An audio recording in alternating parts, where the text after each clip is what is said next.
40 emplois directs, 500 agriculteurs qui vont tourner autour de cet écosystème. C'est consolidation de 120 emplois chez Sedge. On a su maintenir ça ici dans l'entreprise Michel Thirier, malgré qu'on a eu plusieurs rachats et qu'on a passé des périodes difficiles, comme toute entreprise. Comme je dis, c'est un cycle de vie où il y a des hauts et des bas. Mecapreg, moi je l'ai repris en 2008, c'était 13 salariés. À la veille du Covid, c'est 74 personnes et un chiffre d'affaires de 800 000 € qui était passé à 10,5 millions. Il y avait une étude qui avait été initiée en 2018 par le concours financier de la région, rassembler des écosystèmes d'acteurs du privé et du public pour réfléchir ensemble à des structurations de filières, mais sur des matériaux biosourcés, avec des gisements qui seraient faits en Occitanie et transformés en Occitanie pour faire des textiles ou autres sur ces matières où les itinéraires techniques et culturels soient faits dans le territoire. On s'est dit, pourquoi ne pas planter du chanvre, qui est une matière première, qui est tout à fait adaptable en Occitanie. Donc on a commencé à expérimenter 13 hectares, on a fait une étude de marché internationale. Donc on a créé une société rapidement, Occitanie Geotex. Et on avait deux options. La première était sur la Blanée, parce que c'est ma ville de cœur. Mais on s'est retrouvé face à une problématique de structure. On est reparti sur le site de la Rocodolme, qui avait été validé pour la démolition, pour qu'on puisse acquérir cette surface foncière pour implanter cette nouvelle usine.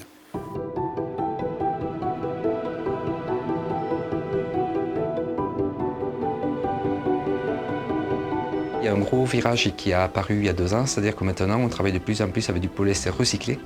C'est-à-dire qu'en fait on a mis en place, on a été les premiers en collaboration avec Renault, on a développé le premier textile 100% recyclé à base de bouteilles plastiques et de ceintures de sécurité qui étaient rejetées, donc qui étaient récupérées par Renault et on a fait du fil et de là du textile. Et donc là, on a été les premiers à lancer cette mode et maintenant on voit de plus en plus de constructeurs qui nous demandent de refaire du textile à base de polyester recyclé.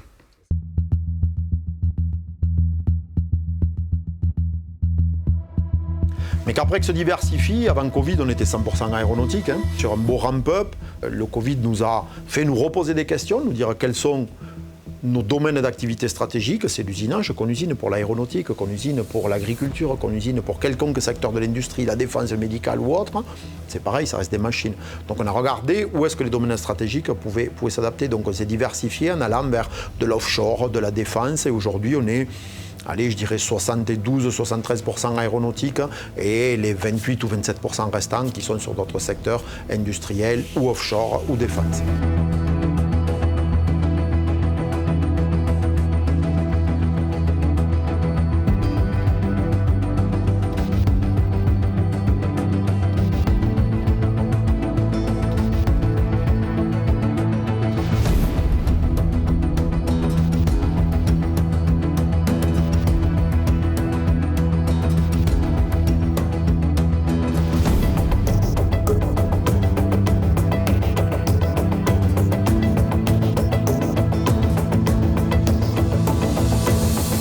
Les années 40-50, les grands industriels comme Michel Thirier, comme là vous êtes chez Roudière, donc c'est la résonance de ces métiers, de ces activités ont forgé notre jeunesse, nous envoyé une dynamique et on a un devoir, je pense, de donner les acquis que nous avons eus pendant toutes ces années dans de l'investissement parce qu'on pense que le territoire nous l'a donné.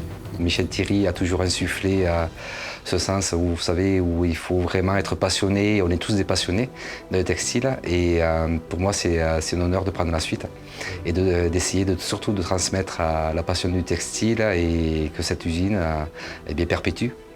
Parce qu'on est maintenant en France, on est la dernière usine de textile qui travaille pour l'automobile principalement. Et dans la région, on n'est plus que la dernière usine textile. Alors qu'auparavant, il y a 20 ans, 25 ans, ça représentait peut-être 3000 emplois juste dans cette petite région du Pays d'Olme. Industriellement, il y a vraiment cette envie. On a la chance sur toute l'Ariège d'avoir des institutionnels et des politiques qui sont très impliqués, en passant par le préfet, le sous-préfet, la chambre de commerce, la chambre des métiers, quel qu'il soit. On sent qu'il y a réellement une implication, les connaissances des entreprises, comment ça se passe. Nous, on a une envie.